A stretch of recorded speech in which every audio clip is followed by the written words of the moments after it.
Hey everybody, it's Dana. I wanted to do a little continuation of our discussion on resource guarding. And so today I'm going to show you a little bit about how I set up a dog that guards their food bowl so that I can begin taking control of that situation and really making sure that as the handler or the trainer, the feeder, that we stay safe and that the dog stays safe and has a little bit of time to think things through, decompress, really monitor their behavior. Now, I don't have a dog here today that is a resource guarder, so I'm going to use Poppy and show you a little bit about the technique, and then I'll come back in a separate video and talk more about this protocol and others. But let me show you how I get things set up. So in the kennel building, I'm fortunate enough to have an ability to put things into big, heavy wall studs, right? These are actually 4x4, so they're not going anywhere.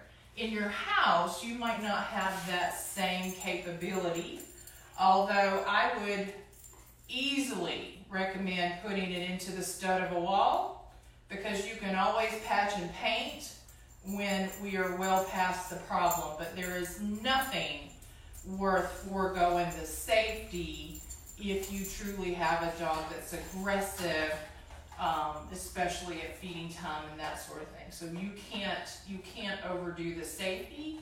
You can always patch and paint a wall, okay? So in the wall is a eye hook. It is screwed deeply into the wall so it's not coming out.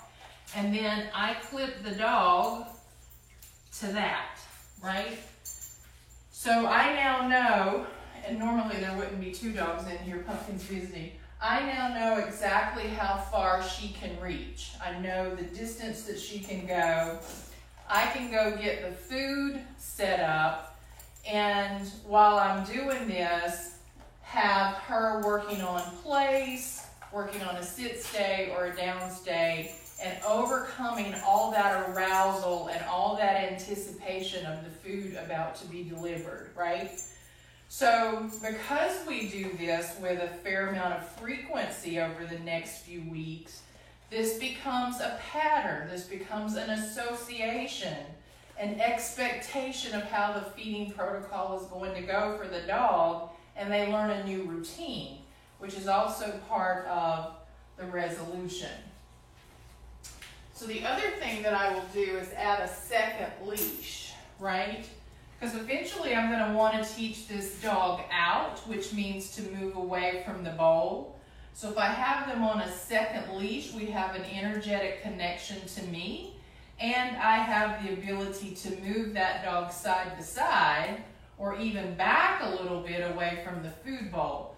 That is not step one, but we start with the secondary leash from the very beginning so that all this becomes familiar and patterned for the dog, right?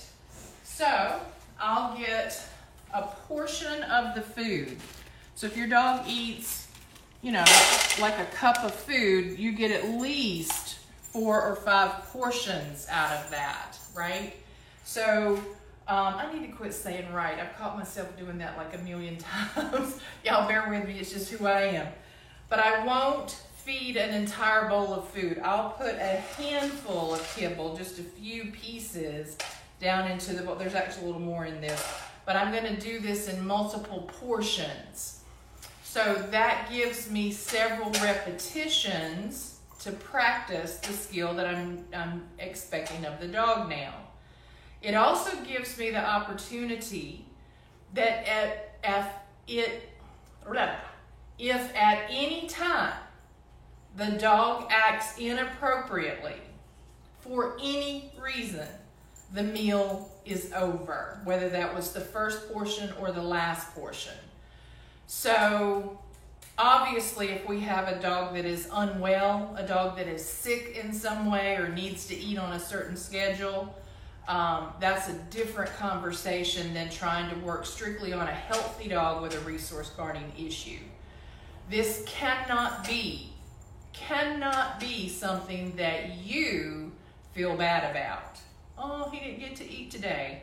Your dog wants to bite you, right? You have to change that mindset and say, you want to bite me? Sorry, dude, I control the resources around here, right? So I'll also use like a broom. I don't see my Swiffer. I have a dummy Swiffer. It doesn't have anything attached to it, but I want something that I can use basically to sweep the bowl to and from the dog without me having to be bending over to put my face in range of the dog, or to create any sort of risk of getting bit, right? So this gives me some safety. If your dog has a fear of objects, you also have another problem to solve, right? This is never to be used as a means of punishment for the dog, right? We're going to create resolution with energy and expectation. This is a safety measure, not anything that I'm trying to use as an intimidation factor, okay? So, stand up, puppy. I'll add my second leash. And you may want to add that second leash early. If your dog gets over, like if your dog can't sit still waiting on the food, you may have wanted to add the leash sooner, right? So she just has on a secondary slip lead, and they all want my food. So I know how far she can go. In fact, I'll just lay the broom down here. You could put a piece of tape on the floor, right? So you see she can't come any further. She's confused by this because she doesn't know why we're doing this, right? We lost your slip leash. Mommy didn't get it tight enough, right? Mommy didn't get it tight enough. There we go. All right, so we know how far the dog can go. You might have a piece of tape on the floor, a visual line, and it's important for you to keep that in mind, that they can't reach out. Like if she were truly a resource guarder with aggression issues over food, she's very likely to lunge at me, right? There I go again with the right. Very likely to lunge. And so I want to start being able to remain strong and confident and know that we're safe. Remember I said last night you can't just do a stand your ground because the dog's going to figure out how to escalate. But if I am in a safe situation where the dog's tethered back and gets agitated, gets growly or lungy, I stay safe, right? I can then control this scene. So what I'll do is I'll ask the dog to sit. Sit. I'm going to get my broom because I want to show you how. I'll put the food bowl down out of reach so she can't actually reach this. This becomes that exercise. No, go away. It's not for you. This becomes that exercise of sit and wait for permission, right? If your dog, go away. If your dog can't sit and wait for permission, this is exercise 1. If this takes you 2 days, it takes you 2 days. Dog doesn't get the food until you give permission. And so what I'll do when I say okay is I'll sweep the food into the dog, let them have it. Pumpkin, no. You can have it, okay. Give permission to have it, right? And the first day, we're simply going to work on this exercise. When they've eaten that portion and they lift their head, I will sweep the food bowl back to me, get another portion, and rinse and repeat 4 or 5 times. Leave it. And then, again, I'm coming back in another video to show you how to advance all of this. But this is exercise 1, and it may be a couple of days worth of work. Okay? When the dog has finished, I'm just going to let her eat it.